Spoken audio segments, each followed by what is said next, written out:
I started having the symptoms of depression early, probably around 8. By the time I was 8, they were fully active symptoms, and it was debilitating. I was already missing school and such. And I didn't tell anybody about what I was feeling and thinking and going through at that time. Some people knew something was a little off. They just thought, oh, she's going through puberty and it's adolescent behavior and normal kid stuff. But in actuality, I think I was suffering a lot more than the average preteen. When I first noticed the signs of Ziona not sleeping, up all night, and also having her room extremely cold, freezing cold, I thought something wasn't right with that. And the school referred me to a psychiatrist, and I took her to the psychiatrist, and that's when they diagnosed her with adult depression.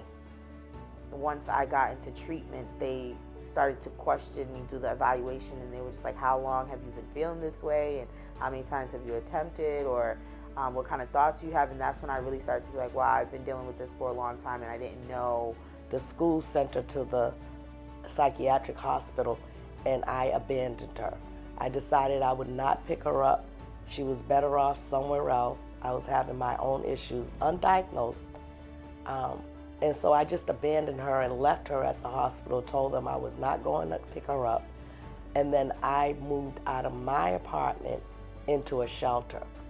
My experience with finding the right treatment and my diagnosis was very straining. I think it definitely got worse before it got better.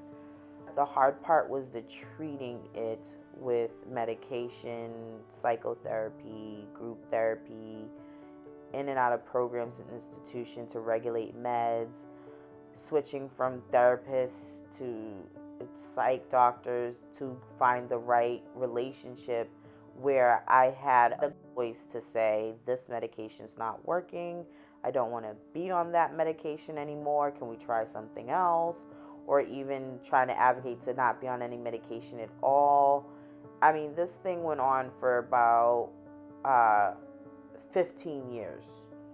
And once I kind of got into my recovery and I got out of denial of like the self-battle of, okay, I have to be on medication when I didn't want to be, when I decided, okay, let me try this one more time and see if we could find something.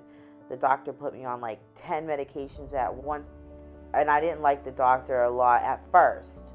And I thank him now. But at first I didn't agree. I'm like, why are you putting me on 10 medications? And he's like, well, we're going to take you off whatever doesn't work. And I didn't believe him. So when I started going to the nurses and saying, these are the symptoms I'm having, I don't know which one it is. And they're like, okay, this is from that. We'll take you off of that. And then we got down to about 3 medications, something as needed, something to take at night and something to take in the day.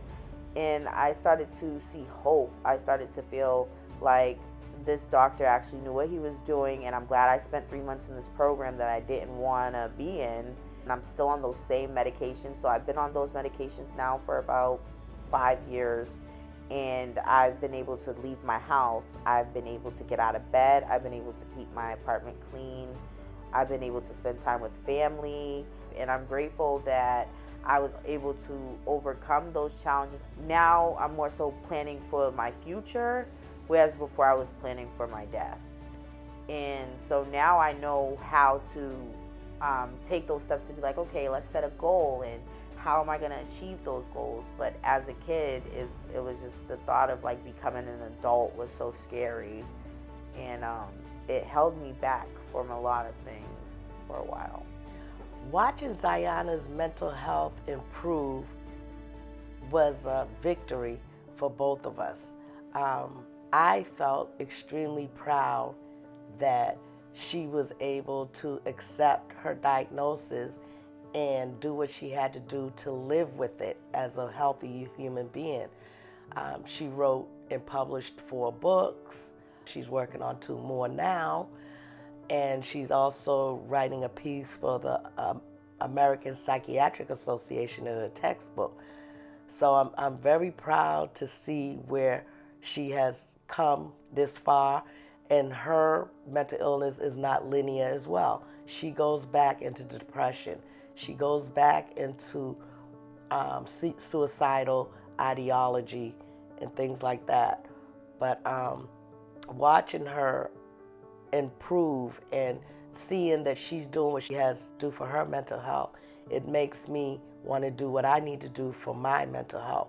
I'm so very much proud of her. I'm happy about the place that I am now with my mental health and recovery.